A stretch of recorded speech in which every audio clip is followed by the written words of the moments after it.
नमस्कार दोस्तों, हमारे YouTube चैनल उड़ान कोचिंग इंस्टीट्यूट पर आप सभी लोगों का स्वागत है। दोस्तों, हम डिस्कस कर रहे थे कॉन्सेप्ट्स ऑफ जनरल इंग्लिश। ठीक है, तो स्टार्ट करते हैं। दोस्तों, हमने पार्ट्स ऑफ स्पीच कर लिया था, जिसमें हमने सभी पार्ट्स की जानकारी ली थी एंड देन हमने नाउन स्टार्ट कर दिया था। ठीक है, नाउन में हमने noun, kinds of noun, countable, uncountable, noun gender and noun number पढ़ लिया था। इसमें दोस्तों नाउन केस रहता है और हमारे कुछ क्वेश्चंस रहते हैं, मतलब एज ए एक्सरसाइज जो हम करेंगे, ताकि इस नाउन के कंसेप्ट पे हमारी कमांड अच्छी बन जाए। तो चलिए स्टार्ट करते हैं। दोस्तों, नाउन केस यानी कारक क्या होता है? बेसिकली हमारे तीन केस होते हैं नाउन के। पहला होता है नॉमिनेटिव या सब्जेक्टिव केस, दूसरा होता है एक्यूसेटिव या ऑब्जेक्टिव केस, और तीसरा होता है पॉसेसिव केस। ठीक है, अब ये है क्या, ये जानते हैं एग्जाम्पल से। दोस्तों, कभी भी हम कोई भी सेंटेंस लिखते हैं तो उसमें हमारा एक होता है सब्जेक्ट। ठीक है, आप कोई भी सेंटेंस लिखेंगे उसमें सब्जेक्ट होगा, वर्ब होगी एंड लास्ट में होगा ऑब्जेक्ट। ठीक है, एक एग्जांपल लेते हैं, जैसे Ram writes a letter. Ram writes a letter.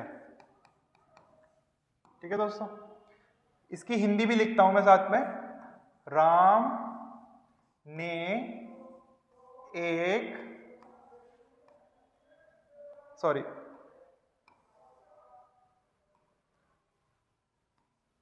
Ram एक पत्र लिखता है।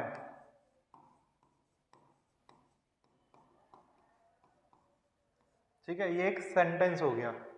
अब दोस्तों, आप जानते हैं राम नाम है, नाउन है। ठीक है, लेटर नाम है, पत्र नाम है, नाउन है। ठीक है, राइट्स लिख रहा है, राइट, तो ये वर्ब हो गई। ठीक है दोस्तों, आप जानते हैं इस चीज को। ठीक है, अब देखेंगे राम वर्ब से पहले आया है। ठीक है, ये नाउन वर्ब से पहले आई है, तो राम एक सब्जेक्टिव केस हो गया, मतलब एज ए सब्जेक्ट के रूप में आया है। लेटर वर्ब के बाद आया है तो लेटर ऑब्जेक्टिव केस हो गया, यानी ऑब्जेक्ट के रूप में आया है।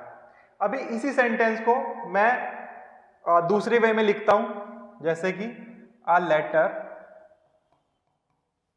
Is written by Ram. अब दोस्तों, इसमें लेटर सब्जेक्ट हो गया।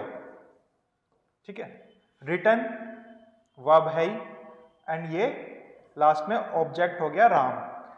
एक पत्र राम के द्वारा लिखा गया, इस सेंटेंस का मीनिंग ये है। अब आपने दोस्तों देखा होगा पहले वाले सेंटेंस में राम एज ए सब्जेक्ट था।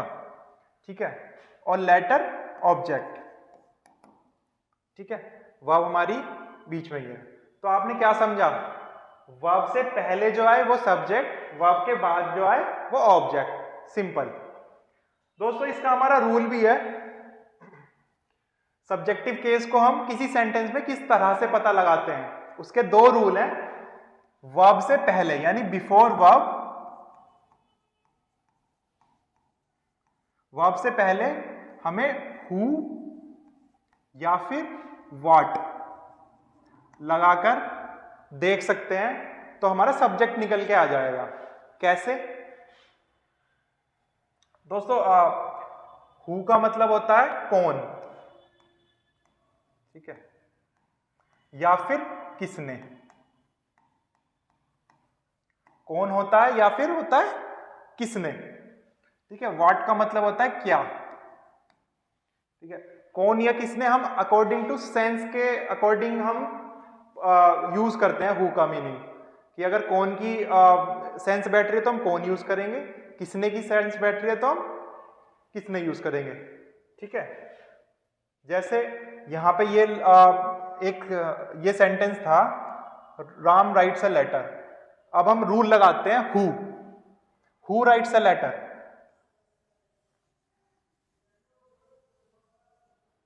सॉरी,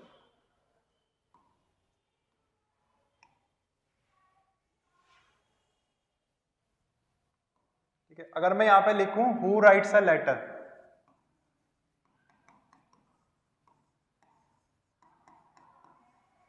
अब ये सेंटेंस क्या बन गया, पत्र कौन लिखता है, ठीक है, पत्र कौन लिखता है, राम राइट्स अ लेटर, पत्र राम लिखता है, तो राम आंसर निकल के आया हमारे क्वेश्चन का, तो राम सब्जेक्ट हो गया। इस तरह से हम हु या व्हाट लगा करके हम ये पता लगा सकते हैं कि हमारे सेंटेंस में सब्जेक्ट क्या है, ठीक है।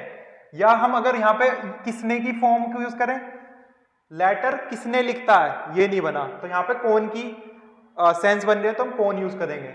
या अगर हम व्हाट लिख के देख सकते हैं, लेटर यानी पत्र क्या लिखता है, ये भी सेंस नहीं बनी, तो अकॉर्डिंग टू सेंस हु या व्हाट हम लगा करके सेंटेंस में हम अपने सब्जेक्ट का पता करेंगे, जो उसका आंसर आएगा, ठीक है। जैसे हु राइट्स अ लेटर, पत्र कौन लिखता है, Ram writes a letter, Ram पत्र राम लिखता है, तो राम सब्जेक्ट हो गया, इस तरह से, ठीक है। एक्यूजेटिव या ऑब्जेक्टिव केस कैसे हम निकाल सकते हैं, तो ऑब्जेक्टिव केस निकालने के लिए हम आफ्टर वर्ब, वर्ब के बाद लगाते हैं क्या, whom या फिर what, ठीक है। ये भी हमारा अकॉर्डिंग टू सेंस लगेगा, कि जैसी सेंस होगी वैसे ही हम whom या what यूज लगा करके वर्ब के बाद में ऑब्जेक्ट निकाल सकते हैं किसी सेंटेंस में, ठीक है दोस्तों। whom होता है किसको, ठीक है, what अगेन क्या, ठीक है। तो अब देखते हैं हम वो ऑब्जेक्ट कैसे निकाल सकते हैं किसी सेंटेंस में से, ये रूल यूज करके। ये एग्जांपल लेते हैं, राम राइट्स, इसमें हमें वर्ब के बाद में लगाना है whom या फिर what। अभी मैं लिखता हूं राम राइट्स what, या फिर whom भी लगा सकते हैं, ठीक है। जो भी सेंस बैठेंगे हम उसको हम अकॉर्डिंग टू एडजस्ट कर लेंगे। राम लिखता है क्या, आंसर आएगा क्या लिखता है, वो पत्र लिखता है, तो पत्र क्या हो गया, ऑब्जेक्ट हो गया, ठीक है। तो यहाँ पे व्हाट की फॉर्म भी लगेगी, ठीक है। या हम ये भी लिख सकते हैं राम लिखता है किसको, किसको लिखता है, ठीक है। तो यहाँ पे ये whom नहीं चलेगा, यहाँ पे क्या की ही सेंस आ रही है, तो मैं क्या यूज करूंगा यानी व्हाट, और आंसर आएगा अ लेटर, लिखता है लेटर लिखता है, तो लेटर क्या है, ऑब्जेक्ट है। तो इस तरह से हम सेंटेंस में सब्जेक्ट और ऑब्जेक्ट पता कर सकते हैं इन रूल के अकॉर्डिंग। सब्जेक्ट पता करना है तो वर्ब से पहले हु या व्हाट लगा के जो आंसर आए वो सब्जेक्ट है, और वर्ब के बाद whom या फिर क्या लगा कर व्हाट लगा करके जो आंसर है वो ऑब्जेक्ट आएगा। क्लियर है, चलिए दोस्तों तीसरा केस होता है पोजेशन, पोसेसिव केस। ये आया है पोसेशन वर्ड से, पोसेशन जिसका मतलब होता है अधिकार,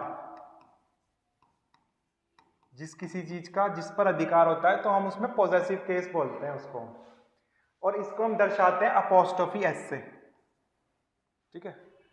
जैसे ये पेन मेरा है, अगर मैं बोलूं कि ये पेन मेरा है तो ये मेरा इस पे अधिकार है ना। कोई बाप अपने बेटे पे अधिकार दिखाता है, या कोई इंसान अपने घर पे, या जो भी चीज उसने कार खरीदी है उस पे, तो वो उस तरह का अधिकार दिखाने का हमारा जो केस होता है वो पोसेसिव केस होता है, और इसको हम दिखाते हैं अपोस्ट्रोफी एस से। ये सिंबल है, इसको हम अपोस्ट्रोफी बोलते हैं, ठीक है दोस्तों।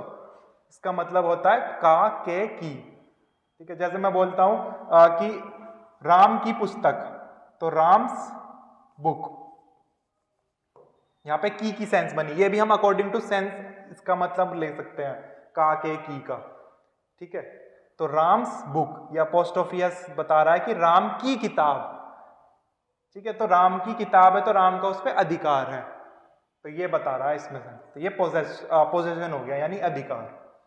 दोस्तों ये इसके हमारे कुछ रूल्स हैं, और मैं डिफरेंस भी बताऊंगा कि ऑफ और पोसेसिव मतलब ये अपोस्ट्रोफी हमें कब यूज करना है और कब नहीं करना, क्योंकि अपोस्ट्रोफी का मतलब भी का के की होता है, ऑफ का मतलब भी का के की होता है, लेकिन अपोस्ट्रोफी अधिकार दिखाता है यानी पोजेशन दिखाता है, ऑफ रिलेशन दिखाता है, ठीक है।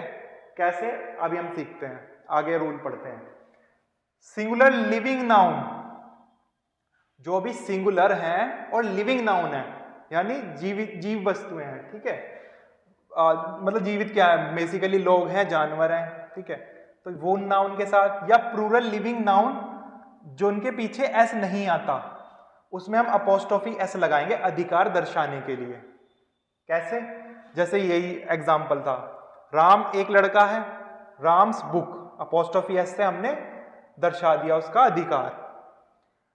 अब हमने एक सिंगुलर टू प्लूरल रूल पढ़ा था जिसमें हम इनसाइड वोवल चेंज कर रहे थे, तो हमारा प्लूरल बन रहा था और उसके लास्ट में एस नहीं आ रहा था। जैसे कि मैन,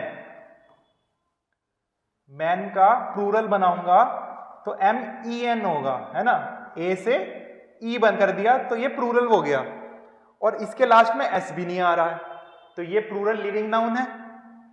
और इसमें हम प्रोसेशन दर्शाने के लिए अपोस्ट्रोफी एस का यूज करेंगे, जैसे कि मेंस क्लब, मेंस का क्लब हो गया, ठीक है। सेम ऐसे ही वुमेन का हो जाएगा, वुमेन का प्लूरल क्या होगा, वुमेन, ई आ जाएगा, ठीक है। तो वुमेन्स पर्स हो गया। इस तरह से हम उसका अधिकार उसके पर्स पे दर्शा सकते हैं। ये पहला रूल क्लियर है। अब आया plural living noun ending with S. अब प्लूरल लिविंग नाउन है जिनके पीछे एस आ रहा है, उसमें हम कैसे यूज करेंगे, इसका अधिकार कैसे दर्शाएंगे? तो जो वो एस आ रहा है ना, उस एस के बाद बस अपोस्ट्रोफी लगा देंगे, ठीक है। इसमें क्या कर रहे थे, पहले अपोस्ट्रोफी लगा के फिर एस लगा रहे थे, उसमें लास्ट में एस ऑलरेडी है, तो हमें बस अपोस्ट्रोफी लगाना है अधिकार दिखाने के लिए। कैसे? जैसे कि बॉय वाला एग्जांपल ही लेते हैं, ठीक है। बॉय सिंगुलर है, इसका प्लूरल क्या हो जाएगा, बॉयज, एस अपेंड हो जाएगा अकॉर्डिंग टू रूल 1, ठीक है। तो ये एस आ गया लास्ट में, प्लूरल लिविंग नाउन है, ठीक है। तो इसमें अपोस्ट्रोफी यहां पे लगा दो, और जैसे हॉस्टल कर देते हैं इसका, बॉयज हॉस्टल, ठीक है, लड़कों का हॉस्टल। गर्ल का देख लो, ठीक है, गर्ल का गर्ल्स हो जाएगा, अपोस्ट्रोफी लगा के रूम कर दिया, गर्ल्स रूम, ठीक है। इस तरह से हम पोजीशन दर्शा सकते हैं जिनके पीछे एस आ रहा हो, उसमें सिर्फ अपोस्ट्रोफी आएगा। क्लियर है? ये लिविंग और नॉन लिविंग मैंने इसलिए लिखे हुए हैं क्योंकि हम लिविंग के साथ हम अधिकार दिखा सकते हैं, नॉन लिविंग के साथ नहीं दिखा सकते। अब जैसे कोई ये पेन लेके चला जाए मेरा, तो मैं उससे कहूंगा भाई मेरा पेन वापस कर, तो मेरा अधिकार है इसमें, मैं शो कर सकता हूँ। लेकिन कोई भी नॉन लिविंग थिंग है, जैसे ये पेन ही है, अगर इसका कैप हटा के मैं कहीं फेंक दूं तो ये मुझसे ये नहीं बोलेगा कि मेरा पेन का कैप कहाँ है, तो इसका कोई अधिकार नहीं होता पेन का कैप पे।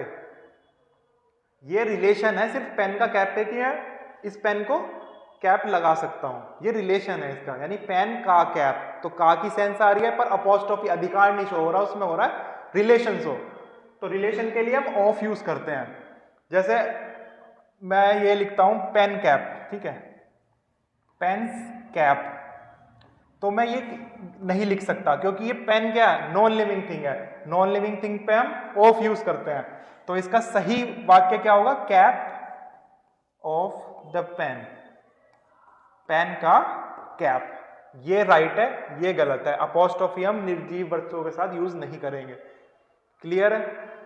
और एग्जांपल लेते हैं, ठीक है, जैसे टेबल्स लेग हो गई, टेबल पे कितनी लेग होती हैं, 4 लेग होती है ना, तो टेबल की टांग हो गई, ये गलत है, सही क्या होगा, लेग ऑफ टेबल। क्लियर है? तो हम ऑफ का यूज हमेशा नॉन लिविंग थिंग्स के लिए करेंगे जिसमें वो रिलेशन बताएगा, ना कि अधिकार। हालांकि दोनों का मतलब का के की है, जैसे यहाँ पे था ना राम्स बुक, राम की बुक, तो की सेंस आ गई। यहाँ पे टेबल लेग, टेबल की टांग, तो की फॉर्म आ गई, बट यहाँ पे ऑफ आ रहा है, वहां पे अपोस्ट्रोफी एस आ रहा था, पर वहां पे अधिकार दिखा रहे थे, यहाँ पे हम रिलेशन दिखा रहे हैं, टांग का टेबल के साथ रिलेशन है। क्लियर है? चलिए, तो ये हमारा केस है कारक यानी।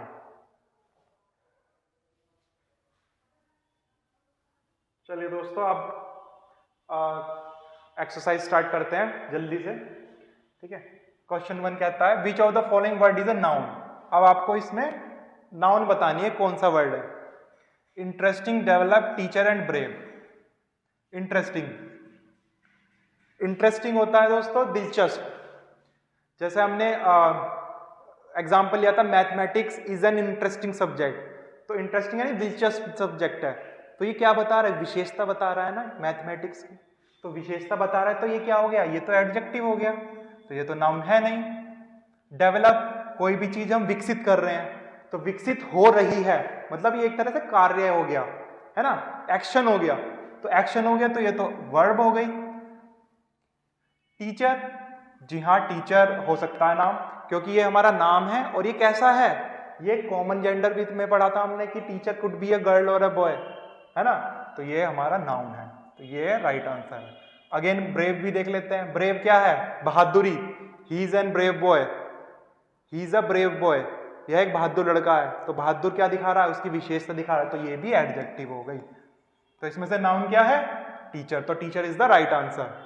ठीक है दोस्तों, तो इसी तरह से आपको क्वेश्चंस मिलेंगे एग्जाम्स में, आपको देखते ही राइट लगाने हैं, ताकि इन वाले ये सिर्फ विद इन अ सेकंड वाले क्वेश्चंस है, आप इनको बस लगा के ही एकदम तुरंत आंसर सही कर दोगे, तो इस तरह से प्रैक्टिस कीजिए कि आप देखते ही आंसर सही कर दें, ताकि आपको बाकी चीजों के लिए टाइम मिल जाए, जैसे आप कॉम्प्रिहेंशन करेंगे तो वो पैसेज पढ़ेंगे, उसको समझेंगे, तो उसमें कभी कभी टाइम लग जाता है, तो यहाँ पे आप वो टाइम बचा सकते हैं इन क्वेश्चंस को करने के लिए।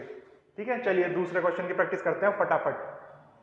करेक्ट फेमिनिन ऑफ राम, हमने फॉरेन वर्ड में पढ़ा था, राम का राम को क्या बोल, रैम क्या होता है, रैम होता है मेल शीप, यही पढ़ा था ना, मेल शीप, और शीप का फेमिनिन क्या होती है, ईव। ठीक है, तो ewe is a right answer. बहुत से बच्चे यहाँ पे सीता भी लगा देंगे, बट दोस्तों राम ये वो राम नहीं है जो एक पर्टिकुलर व्यक्ति को दर्शाए, रैम को एक मेल शीप कहा जाता है। ठीक है, और शीप का फेमिनिन है ईव, तो इसका आंसर है ईव, इसको राम से मत करना, प्रॉपर का कभी भी हम फीमेनिन मैस्कुलिन नहीं कर सकते। ठीक है, तो इसलिए ये तो है ही नहीं। रो आपको पता ही है हार्ट का होता है, हार्ट मैस्कुलिन है, रो उसकी फेमिनिन है। फिली कॉल्ड का होता है, हमने पढ़े हैं सभी फॉरेन वर्ड्स में। ठीक है, नेक्स्ट चलते हैं। करेक्ट फेमिनिन ऑफ हार्ट, ये तो अभी मैंने बता ही दिया, रो, क्योंकि फिली कॉल्ड का है, गूस गेंडर का है, हंस, काउंटेस अर्ल का है। ठीक है, तो ये सिर्फ देखते ही आंसर लगाने वाले क्वेश्चन है। Choose the plural of the given word, plural बताना है आपको नाइफ का। अब आपको पता है रूल क्या कहता है, एफ या एफ ही हो तो ये हटा करके हमें वीईएस जोड़ना है, तो इसका हम कैसे करेंगे, के एन आई एफ ही हटा देंगे, वीईएस जोड़ देंगे, तो नाइफ्स कहीं है ऑप्शन में, ये रहा, सी इज द राइट ऑप्शन। ठीक है, नाइफ ये तो सिंगुलर ही हो गया, नाइफ्स एस ये एक्सेप्शन केस नहीं था, ये तो सही केस है, तो नाइफ्स, नाइफ ही कोई वर्ड ही नहीं होता, तो ये भी गलत है, तो C is the answer. Clear, चलिए next question. Choose the plural of the given word, ये मैंने नहीं कराया था उसमें एग्जांपल्स में, इसलिए मैंने उसके क्वेश्चन में डाल दिया। ठीक है, तो माउस, हमने एक रूल पढ़ा था जिसमें हमें इनसाइड वोवल चेंज करना था, तो ये वहीं से आया है आंसर इसका, तो ओ यू की जगह हम क्या कर देंगे, आई, तो B is the right answer. तो माउस का प्लूरल हो गया माइस। क्लियर है, माउसेज नहीं होता, माउसीज भी नहीं होता, माउस तो सिंगुलर ही है खुद। ठीक है, तो इसका प्लूरल क्या है, माइस। सेम ऐसे ही ये भी है, लाउज, लाउज होती है दोस्तों जू, जो गंदे रहते हैं, लोग नहाते नहीं है तो उनमें हो जाती है ना लाउज, तो लाउज का क्या होगा, लाइस, ये भी एक्सेप्शन केस में है, सॉरी एक्सेप्शन केस नहीं, ये अकॉर्डिंग टू दैट रूल है, जिसमें हमने ओ यू वोवल है उसकी जगह आई आ गया, ठीक है, और एस की जगह सी आ गया। ठीक, तो इसका प्लूरल है लाइस, याद रह जाएगा। चलिए नेक्स्ट क्वेश्चन 6, प्लूरल बताना है आपको बॉक्स का। हमने रूल 2 पढ़ा था जिसके पीछे एक्स आए उसमें ईएस जोड़ना है हमें प्लूरल बनाने के लिए, तो बॉक्स में ईएस जोड़ दो, तो बॉक्सेस कहीं है आंसर में, ये रहा आंसर बॉक्स। एक बार फिर से हम देख लेते हैं ऑप्शंस भी, बॉक्स ये तो सिंगुलर ही है, बॉक्सर, बॉक्सर तो एक अलग ही वर्ड हो गया, जो बॉक्सिंग करते हैं वो बॉक्सर होता है। ठीक है, बॉक्सीज कोई वर्ड नहीं है, बॉक्सीज ही है। ठीक है, चलिए नेक्स्ट, चूज द सिंगुलर। अब आपको पता है हम सिंगुलर से प्लूरल जिस तरह से बनाते हैं उसी तरह से हम वापस सिंगुलर भी बना सकते हैं। जो चीज, जैसे मान लो सिंगुलर में एस लगाया, प्लूरल बन गया, प्लूरल में से एस हटा दूंगा तो मेरा सिंगुलर बन जाएगा। तो उल्टा भी पूछ लेता है, लीव्स का हमें सिंगुलर बताना है यहाँ पे, तो लीव्स का सिंगुलर क्या है? अब वीएस हम एक ही उस रूल में जोड़ते थे जिसमें हम एफ या एफ ई हटा करके वीएस जोड़ते थे। तो या तो हमारा एल ई ए वीएस हटा करके एफ आएगा या L E A F E आएगा, इन दो वर्ड में से तो आएगा। एल ई एफ ई कोई वर्ड नहीं है, तो लीफ, लीफ है कहीं, ये रहा, ये this is the right answer. ठीक है, अब देख लेते हैं बाकी ऑप्शन भी। लीव, लीव होता है निकलना, ठीक है, लीवी भी नहीं है क्योंकि लीवी होता है सेतु, ये भी नहीं है, तो लीव्स का होगा लीफ यानी पत्ती। ठीक है, नेक्स्ट पढ़ते हैं गर्ल्स। गर्ल्स का हमें सिंगुलर बताना है। Choose the singular of the given word, girls का सिंगुलर बताना है। गल्फ होता है तो दोस्तों खाड़ी, आपने देखा होगा, अपने ज्योग्राफी में पढ़ा होगा, gulf of Kutch and gulf of Khambhat Gujarat side के उधर है ना, तो गल्फ ऑफ कच्छ और गल्फ ऑफ खम्मत यानी खाड़ियां है वो। ठीक है, तो गल्फ्स होते हैं खाड़ियां। अब दोस्तों यहाँ पे एफ हटा करके वीएस जोड़ के तब आ रहा था हमारा, है ना, इस वाले रूल के अकॉर्डिंग। और ये क्वेश्चन एक्सेप्शन केस में से है जिसमें खाली एस हटेगा, तो गल्फ है ये रहा, तो एक्सेप्शन केस में हम खाली एस जोड़ते हैं ना, एफ एज इट इज रहता है, तो ये एक्सेप्शन केस का है। इसको उल्टा भी पूछ सकता है कि गल्फ का प्लूरल क्या होगा, तो गल्फ्स मत कर देना इसको, GULVES, एफ हटा के VES मत जोड़ देना, ये एक्सेप्शन केस में से आया, तो इसका सही आंसर एस होगा, तो गर्ल्स का गल्फ होगा। बाकी देख लेते हैं ऑप्शन। एंगल्फ, एंगल्फ होता है निगलना, किसी चीज को निगलना, खाड़ी तो नहीं है। गल्फ होता है घूंट घूंट करके पीना, घूंट, तो गल्फ भी नहीं है। गोल्फ एक स्पोर्ट है, आप जानते हैं, तो गोल्फ भी नहीं है, तो गर्ल्स का होगा गल्फ। इस तरह से भी आप ओमिट कर सकते हैं, अगर आपको पता है तो डायरेक्ट देखते ही लगा दो। ठीक है, चलिए next. One of these is used for both male and female, ये बोथ मेल एंड फीमेल के लिए बात कर रहा है, यानी कि कॉमन जेंडर की बात कर रहा है। कॉमन जेंडर क्या है इनमें से? पेरेंट, पेरेंट कोई भी हो सकता है, माँ भी पिता भी, तो ये है, तो this is the right answer. Mother male female community को डिनोट कर रही है, तो ये तो फीमेल है, ये तो मेल और फीमेल को नहीं कर रहे। फादर मेल कम्युनिटी करते हैं, तो मेल है खाली, फीमेल नहीं है। एक्टर अगेन मस्कुलिन जेंडर है क्योंकि मेल कम्युनिटी को डिनोट कर रहे हैं, तो parent is the right option. Next, which of the following is plural, plural बताना है। एनालिसिस, क्राइटेरिया, इंडेक्स और क्राइसिस। अब आपको पता होगा कि हमने एनालिसिस का प्लूरल क्या देखा था, एनालिसिस, आई की जगह ई कर दें तो ये प्लूरल है, यानी ये तो सिंगुलर है, ये तो है नहीं ऑप्शन। क्राइटेरिया, आपको याद होगा हमने क्राइटेरिया का सिंगुलर क्या पढ़ा था, क्राइटेरियन, यही पढ़ा था, क्राइटेरियन, है ना। तो इसका प्लूरल होता कि हम ओन हटा करके ए जोड़ रहे थे, ग्रीक वर्ड था नहीं, तो ओन हटा के ए जोड़ रहे थे, प्लूरल बन रहा था, तो this is the right answer, क्योंकि इसमें हम प्लूरल पूछ रहे हैं। इंडेक्स पीछे एक्स है तो इंडेक्स सीस हो जाएगा। क्राइसिस का CRISES होगा प्लूरल, ये प्लूरल होगा, यानी ये सिंगुलर है। इंडेक्स का इंडेक्सिस प्लूरल होगा, ये सिंगुलर है। लेकिन क्राइटेरियन का प्लूरल क्राइटेरिया है, तो इसमें प्लूरल पूछ रहा है, तो प्लूरल आंसर ये होगा। क्लियर हुई? चलिए next, which of the following is plural, again plural पूछ रहा है। Electronics, billiard, news and mice. अब मैंने आपको बताया था रूल्स में कि जरूरी नहीं कि कुछ वर्ड्स देखने में प्लूरल लगते हैं, क्या, ताकि उनके पीछे एस या ES होता है, बट उनका मीनिंग निकाले तो वो सिंगुलर होते हैं, है ना, तो मीनिंग निकालते हैं इनका। इलेक्ट्रॉनिक्स यानी बिजली का सामान, एक, तो इलेक्ट्रॉनिक्स सिंगुलर है। बिलियर्ड्स गेम है, एक गेम है बिलियर्ड्स। न्यूज खबर है, ठीक है, तो ये भी सिंगुलर है। और हमने पढ़ा है अभी माउस का प्लूरल क्या होता है, माइस, तो प्लूरल पूछ रहा है, D is the right answer. चलिए next, the word strength is, strength कैसी नाउन है, मैटेरियल, कलेक्टिव, कॉमन, एब्स्ट्रैक्ट। अब देखते हैं स्ट्रेंथ है क्या, स्ट्रेंथ है ताकत, ठीक है, ताकत तो एक तरह का गुण हो गया ये। अब हम इनकी डेफिनेशन देखते हैं। मैटेरियल नाउन क्या कहती है, वो नाउन जिनसे हम दूसरी वस्तुएं बना सके। ताकत से कोई वस्तु बन सकती है नहीं, तो मैटेरियल है नहीं। कलेक्टिव कहती है किसी समूह का बोध कराएं, समूह का बोध करा रही है स्ट्रेंथ, नहीं करा रही। कॉमन नाउन, कॉमन वो होती है जो किसी जाति का बोध कराए, किसी जाति का बोध करा रही है स्ट्रेंथ, नहीं करा रही। एब्स्ट्रैक्ट, किसी भाव, गुण, अवस्था का बोध करा और जिसको छुआ ना जा सके। अब स्ट्रेंथ एक गुण तो है और इसको छुआ भी नहीं जा सकता, तो ये क्या आंसर होगा फिर इसका, ये सही डेफिनेशन किसके लिए है? एब्स्ट्रैक्ट के लिए। So abstract is the right answer. Next question 12, change the word grow by adding suffix. दोस्तों यहाँ पे ये सफिक्स और प्रीफिक्स आ गया एक नया वर्ड, इसको हम समझ लेते हैं क्या है। Prefix and suffix. दोस्तों प्रीफिक्स जैसा कि प्री यानी पहले, कोई भी वर्ड है उससे अगर मैं कहूं इसमें कुछ प्रीफिक्स जोड़ दो तो यानी इसके पहले जोड़ूंगा मैं।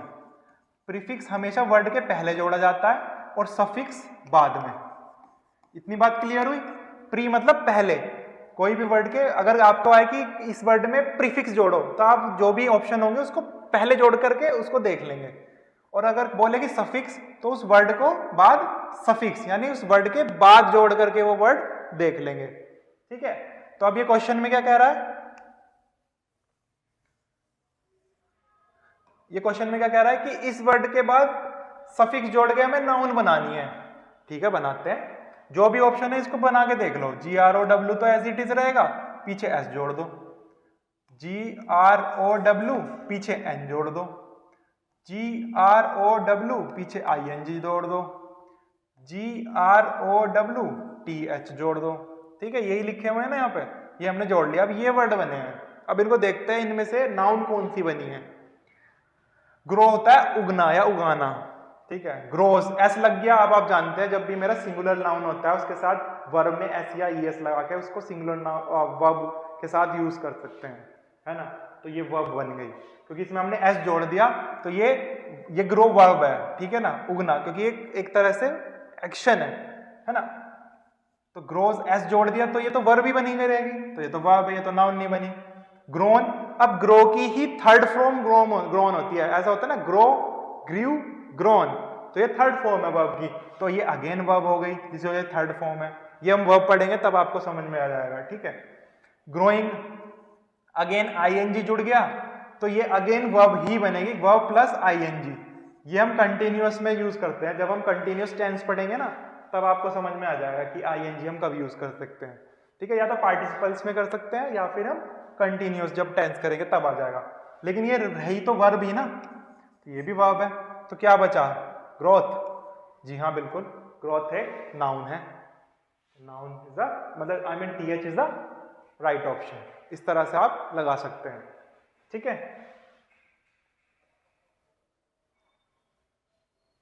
Add the suffix to pluralize the word. हमें सफिक्स जोड़ना है, यानी इस वर्ड के बाद में एक वर्ड जोड़ना है ताकि ये प्लूरल बन जाए। हालांकि आपको ऑक्स देख के समझ आ गया हो कि ऑक्स का प्लूरल क्या है, लेकिन फिर भी हम अकॉर्डिंग टू द ऑप्शन चलेंगे। इसमें सफिक्स जोड़ना है तो OX तो मैं ऐसे ही लिख दूं, IES, खाली S जोड़ते हैं इसमें EN जोड़ना है। अब इसमें ES जोड़ना है तो ऑक्स का प्लूरल क्या होता है? ऑक्सन।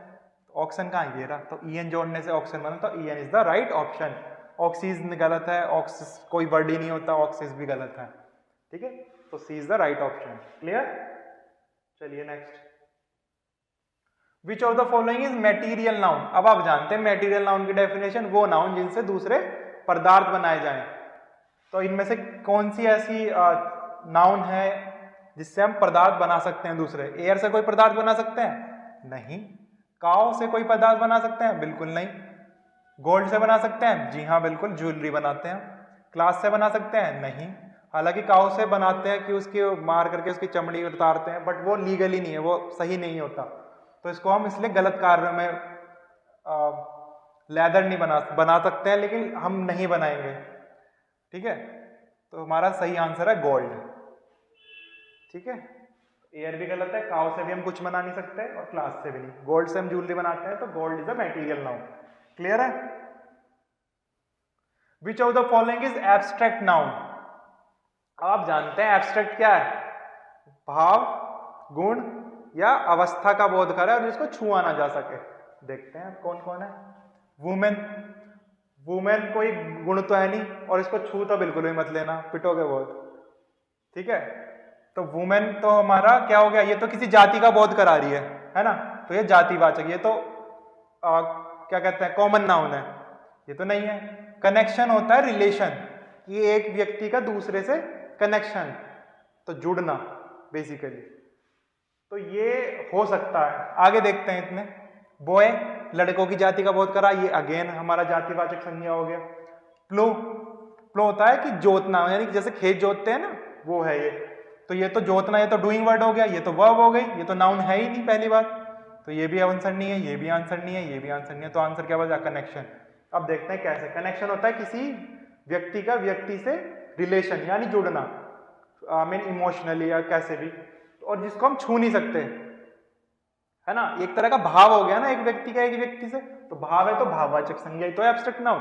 तो इसमें से एब्स्ट्रैक्ट नाउन क्या है? कनेक्शन। ठीक, चलिए, which kind of noun is adversity? Adversity होती है दोस्तों विपत्ति। जैसे कोई इंसान विपत्ति, मुश्किल में, परेशानी में है ना, तो ये एक तरह से क्या हो गया? विपत्ति एक तरह का भाव हो गया ना, और इसको छू भी नहीं सकते हम। तो सही आंसर क्या होगा? एब्स्ट्रैक्ट नाउन, क्योंकि कॉमन है नहीं है, प्रॉपर भी नहीं है, किसी व्यक्ति का बोध नहीं करा रहा, ये किसी समूह का भी बोध नहीं करा रहा, ये किसी जाति का भी बोध नहीं करा रहा। ये एब्स्ट्रैक्ट नाउन है क्योंकि ये किसी की अवस्था का बोध करा रहा है कि वो अब विपत्ति में है ना। तो ये भाववाचक यानी एब्स्ट्रैक्ट नाउन हो जाएगी। Point out the gender of word student. Student कैसा जेंडर है? स्टूडेंट कोई भी हो सकता है, बॉय भी हो सकती है, गर्ल भी हो सकती है ना। तो यानी ये दोनों को हम यूज कर सकते हैं, मेल के लिए भी, फीमेल के लिए भी। तो ये एक तरह का कॉमन जेंडर हो गया। मैस्कुलिन नहीं है, खाली मेल को नहीं कर रहा, फीमेल को भी कर रहा, खाली फीमेल को ही नहीं कर रहा, मेल को भी कर रहा, तो दोनों कर रहा है कॉमन। न्यूटर तो है ही नहीं है, क्योंकि न्यूटर के लिए सबसे पहली कंडीशन क्या थी? ये एक तो ये नॉन लिविंग होनी चाहिए, ये लेकिन स्टूडेंट तो लिविंग है, यही एक तो इसका रूल वायलेट हो गया। और दूसरा ये कि ये ना तो मेल को दर्शाए ना फीमेल को दर्शाए। बट जब ये नॉन लिविंग है ही नहीं, जब ये लिविंग है ही नहीं, मतलब लिविंग के लिए है ही नहीं, तो ये तो वैसे भी नहीं है ना। चलिए next question 18, which of the following word is a singular? इनमें से कौन सा वर्ड सिंगुलर है? कैट्स, एस लग गया, बिल्लियां हो गए, ठीक है, ये तो प्लूरल है। एस लग गया, अगेन ये कुत्ते हो गए, ठीक है, ये भी प्लूरल है। मैथमेटिक्स, मैंने आपको रूल में पढ़ाया था कि कुछ नाउन के बाद एस लगता है, बट उनका जब मीनिंग निकालें तो वो सिंगुलर होता है। तो मैथमेटिक्स क्या है? एक ही सब्जेक्ट है ना, सिंगुलर है ना, तो mathematics is the right option. Cars, कारें हो गई, ये भी ठीक है। तो ये तीनों प्लूरल है और ये सिंगुलर है, तो सिंगुलर पूछा है तो सिंगुलर मैथमेटिक्स है। क्लियर हुई? चलिए दोस्तों, मेरे ख्याल से इस तरह के हमारे एग्जाम्स में क्वेश्चंस आते हैं, आपको प्रैक्टिस भी हो गई, आपको फिर से पूरा रिवाइज भी हो गया होगा, है ना। तो अब आपके नाउन से तो पक्के हो चुके हैं मार्क्स।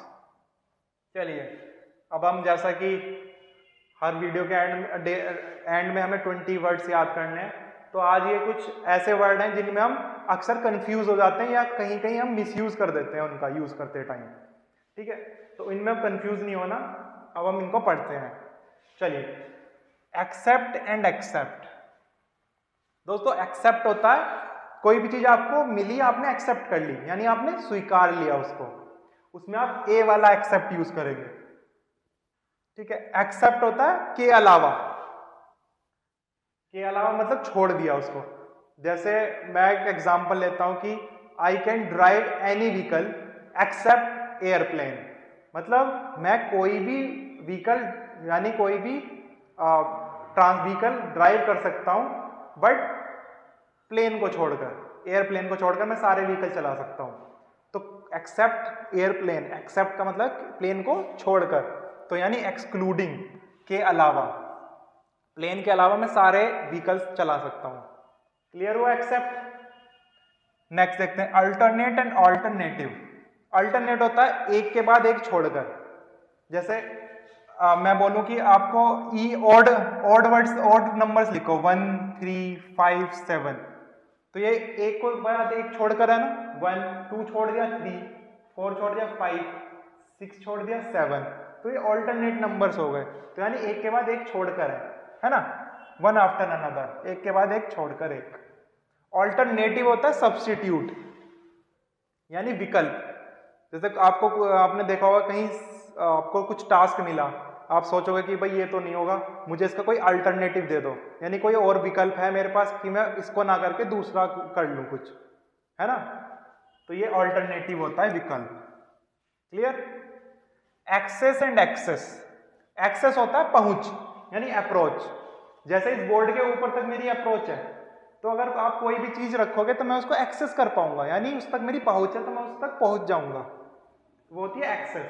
एक्सेस होता है बहुत प्रचुर मात्रा में आपके पास कोई चीज है, ठीक है, मोर देन ड्यू, यानी प्रचुरता में है। एक्सेस होता है पहुंच, यानी रीच या अप्रोच, ठीक है। एक्सेस होता है EXESS, बहुत ज्यादा प्रचुर मात्रा में। क्लियर। एडवाइस एंड एडवाइस, देखिए ये C है और ये S है, तो C वाला एडवाइस है तो मतलब है इसका ओपिनियन, यानी सलाह।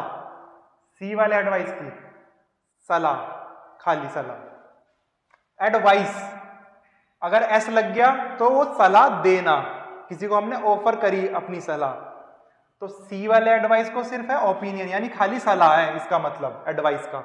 और एडवाइस का S का मतलब कि ऑफर एंड ओपिनियन, हमने किसी को सलाह दी, ठीक है, ऑफर करी। क्लियर है एडवाइस एंड एडवाइस में। चलिए नेक्स्ट, अफेक्ट एंड अफेक्ट। देखिए दोस्तों, अफेक्ट है रिजल्ट, जैसे मान लीजिए, और अफेक्ट है किसी पे असर डालना, है ना, असर करना, इन्फ्लुएंस। अब जैसे मान लो ये पेन है, अगर मैं इस पे प्रेशर डाल रहा हूं, अगर मैं इस पे प्रेशर डाल रहा हूं तो मैं क्या कर रहा हूं, इस पे असर डाल रहा हूं ना, तो यहां पे मैं अफेक्ट कर रहा हूं, यानी AFFECT, अफेक्ट कर रहा हूं। और ये अफेक्ट कर रहा हूं तो ये तो डूइंग वर्ड है, तो ये वर्ब है, ठीक है। और जब ये टूट गया, जब मैं इस पे डालूंगा अफेक्ट, यानी AFFECT, अफेक्ट A वाला डालूंगा तो ये टूट जाएगा। और जब टूट गया तो वो क्या आ गया, वो उसका परिणाम निकल आया कि भाई मैंने इस पे असर डाला, वो परिणाम निकला। और ये परिणाम जो निकला है कि पेन टूट गया, तो ये है अफेक्ट, यानी रिजल्ट, ये परिणाम निकल गया। क्लियर हुई। तो ये परिणाम क्या है, ये है नाउन। अफेक्ट क्या है, इस पे मैंने असर डाला और उस असर का जो रिजल्ट निकलेगा वो अफेक्ट होगा, EFFECT, ठीक है। तो एक नाउन है, एक वर्ब है। क्लियर हुई बात। Opposite and opposite. अपोजिट यानी प्रॉपर, उपयुक्त।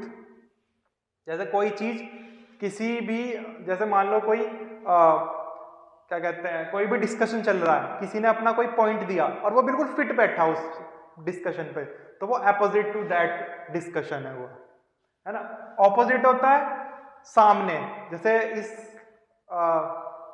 जो हमारा कोचिंग इंस्टीट्यूट है, इसके सामने एक बैंक है, तो हम बोल सकते हैं कि opposite to that there is a bank opposite to our institute, है ना। तो हमारे कोचिंग इंस्टीट्यूट के सामने एक बैंक है, तो इन फ्रंट ऑफ, ऑपोजिट का मतलब है के सामने, हमारे इंस्टीट्यूट के अपोजिट एक बैंक है, तो ऑपोजिट में वहां यूज करूंगा।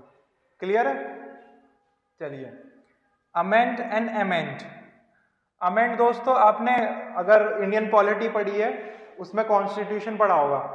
कॉन्स्टिट्यूशन में हम अमेंडमेंट्स करते हैं, यानी जैसे कोई रूल है उसमें हम अमेंड करेंगे, यानी उसको कुछ जोड़ेंगे उसमें ताकि वो और इम्प्रूव हो जाए, तो हम अमेंड को बोलते हैं इम्प्रूव करना, यानी संशोधन करना, उसमें कुछ जोड़ना, ठीक है। अमेंड होता है टू रिमूव द मिस्टेक्स। अब कोई भी रूल है उसमें अगर हम कुछ जोड़ दें तो उसमें हम अमेंड कर रहे हैं, यानी उसमें संशोधन कर रहे हैं। और कोई रूल है उसमें कुछ क्या कहते हैं, उसमें कुछ मिस्टेक्स हैं, हम उसे हटा रहे हैं, तो उसे हटाना होगा अमेंड, ठीक है, EMEND, यानी टू रिमूव द मिस्टेक्स, अशुद्धियों को निकाल देना। क्लियर हुई बात। चलिए next, apprise and apprise. Apprise होता है दोस्तों एक्सेस द क्वालिटी, यानी मूल्यांकन करना, ठीक है। अप्राइज होता है इंफॉर्मेशन, कि हमने किसी को सूचित किया किसी के बारे में। क्लियर। अप्रेज होता है एक्सेस द क्वालिटी, यानी मूल्यांकन कर दिया हमने किसी का, और अप्राइज है इंफॉर्मेशन देना किसी चीज के बारे में, सूचना प्रदान करना, सूचित करना। क्लियर। नेक्स्ट चलते हैं, एंटिक्स एंड एंटीक्स। एंटिक्स होते हैं दोस्तों ट्रिक्स, जैसे किसी को हंसाने के लिए कोई हरकत करी हुई तो उनको बोलते हैं एंटिक्स।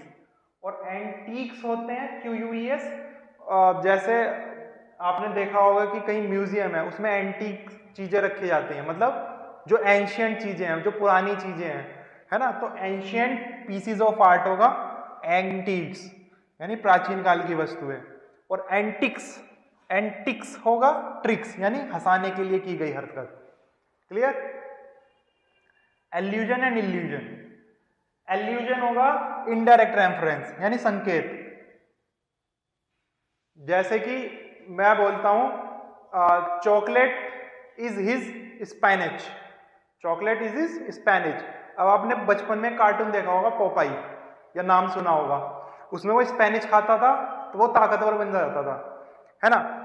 तो मैं क्या बोल रहा हूं यहाँ पे, चॉकलेट इज इज स्पाइनेच, तो मैं वहां पे वो संकेत दे रहा हूं कि एक चॉकलेट खाता है तो इसमें ताकत आ जाती है, जैसे स्पाइनिच खा करके पोपाई में आ जाती थी। तो मैं एक तरह से यहाँ पे रेफरेंस दे रहा हूँ, इनडायरेक्टली बता रहा हूँ कि चॉकलेट उसकी स्पेनिच की तरह है। तो ये एक तरह से क्या हो गया, इनडायरेक्ट रेफरेंस हो गया ना उसकी स्पेनिच के साथ, है ना। तो ये मैंने क्या कर दिया, एल्यूड कर दिया चॉकलेट को स्पेनिच से। क्लियर? अब आता है इल्यूजन। इल्यूजन होता है डिसेप्शन यानी भ्रम। अब आप डेजर्ट्स में देखते होंगे, रेगिस्तान में आपने सुना होगा कि हमें बादल की परछाई दिखती है जमीन पे, टोटल इंटरनल रिफ्लेक्शन की वजह से, अगर आपने फिजिक्स पढ़ी है तो वो जो टोटल इंटरनल रिफ्लेक्शन की वजह से हमें वो बादल की छवि दिखती है, तो हमें लगता है कि वो एक पानी का घेरा है, मतलब पानी है वो, लेकिन जाते हैं वहां पे वो पानी नहीं होता, वो सिर्फ परछाई होती है। तो एक तरह से एल्यूजन हो गया, है ना, तो वो भ्रम हो गया। तो इल्यूजन हो गया भ्रम और एल्यूड हो गया इनडायरेक्ट रेफरेंस यानी संकेत एक तरह का। क्लियर है ये चीजें? चलिए next, beside and besides. Beside and besides, दोस्तों बिसाइड हो गया बाय द साइड ऑफ, यानी के बगल में।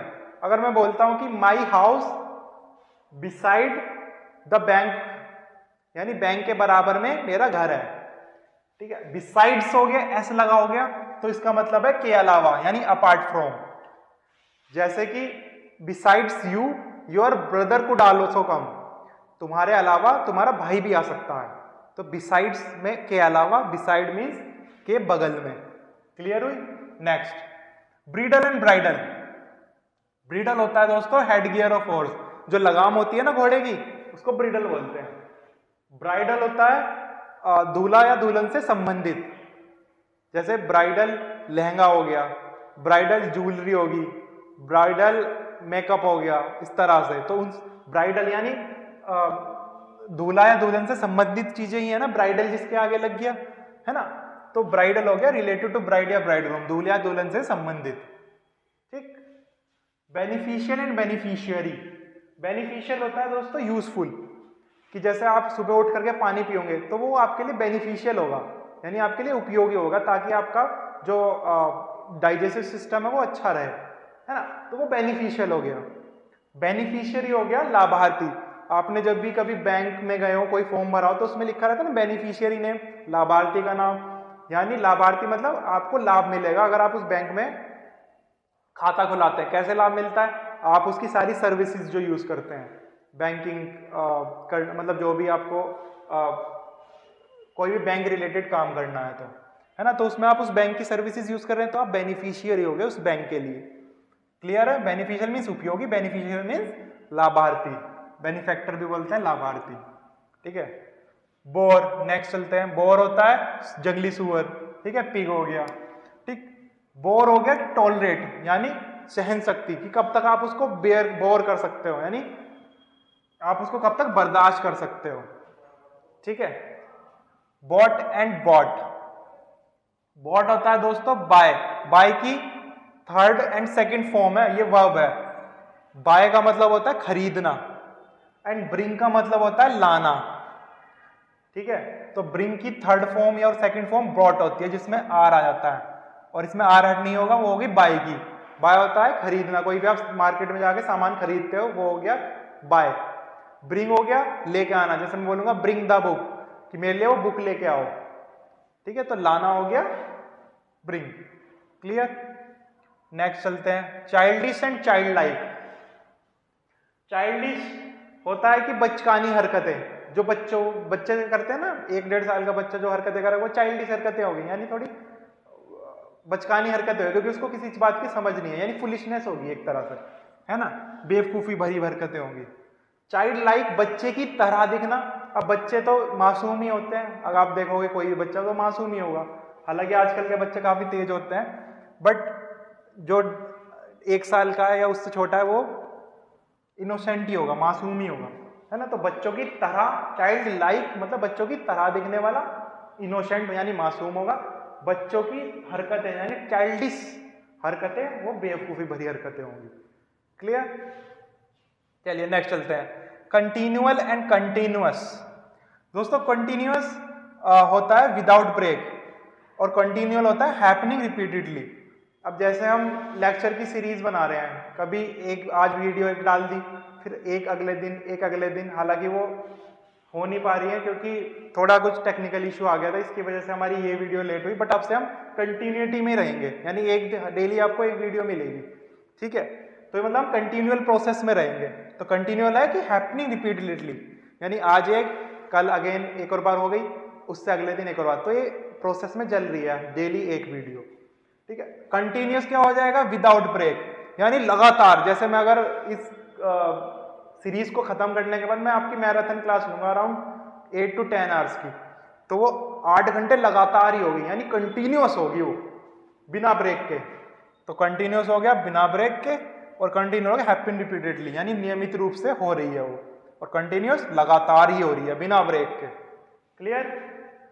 चलिए कैनन, खाली एन आ रहा है तो कैनन होता है रूल, कोई भी नियम, ठीक। और कैनन डबल एन आ रहे हैं तो वो होती है तोप, जिसमें वो एक पावरफुल गन होती है जिसके 2 व्हील लगे रहते हैं और बीच में वो पावरफुल तोप रहती, मतलब गन रहती है ना, तो वो होती है कैनन, जिसमें डबल एन आ गया। तो कैनन नियम यानी रूल, और canon powerful gun fix to wheels. Clear? Next चलते हैं, सिमेट्री एंड सिमेट्री। सिमेट्री होती है दोस्तों कब्र, बुरियल प्लेस, जहां दफनाया जाए, यानी कब्र गृह, ठीक है। और सिमेट्री होती है हार्मनी, यानी कि एक जैसा। आपने सिमेट्री पढ़ी होगी ना मैथ्स में, कि जैसे मान लो ये एक स्क्वायर है, ठीक है, ये रेक्टेंगल बन गया, चलो रेक्टेंगल है, इसको मैं बीच में से डिवाइड कर दूं तो ये इधर भी एक जैसा है और इधर भी एक जैसा है ना, दोनों साइड सेम, तो ये सिमेट्री होगी, यानी एक जैसा, हार्मनी। या आपने कॉन्स्टिट्यूशन में पढ़ा होगा, we will cherish what, peace and harmony in our country, यानी पीस यानी शांति हम एंजॉय करेंगे, चेरिश मीन्स एंजॉय, और हार्मनी हम एक जैसा भाव रखेंगे हम आपस में भी, है ना, तो एक सा भाव रखना हार्मनी। क्लियर है? नेक्स्ट चलते हैं, कैजुअल एंड कॉजल। कैजुअल है नॉट फॉर्मल। अब आपने देखा होगा जो भी ऑर्गेनाइजेशन में काम करते हैं लोग, वो बिल्कुल फॉर्मली रहते हैं, जैसे shirt, tie, coat and formal shoes के साथ। कुछ होते हैं जो वो नहीं पहनते तो वो फॉर्मल नहीं होंगे, जो फॉर्मल नहीं होंगे उनको क्या बोलते हैं हम? कैजुअल बोलते हैं। जैसे मैंने अभी पहना हुआ है, ये कैजुअल है लुक, है ना, तो कैजुअल हो गया नॉट फॉर्मल, जो अनौपचारिक होगा, ठीक है। और कॉजल, कॉजल होता है दोस्तों किसी भी कोज से रिलेटेड, है ना, रिलेटेड टू कोज, कोई भी कारक संबंधी, कोई भी घटना घट रही है तो उसका कोज क्या है, वो होगा कॉजल। क्लियर है? चलिए, तो दोस्तों ये आज के हमारे वर्ड्स से जो हमने सीखे नए, तो अगर आपको वीडियो अच्छी लगी हो तो please like, comment, share and subscribe कीजिए। Till that, happy learning and thank you.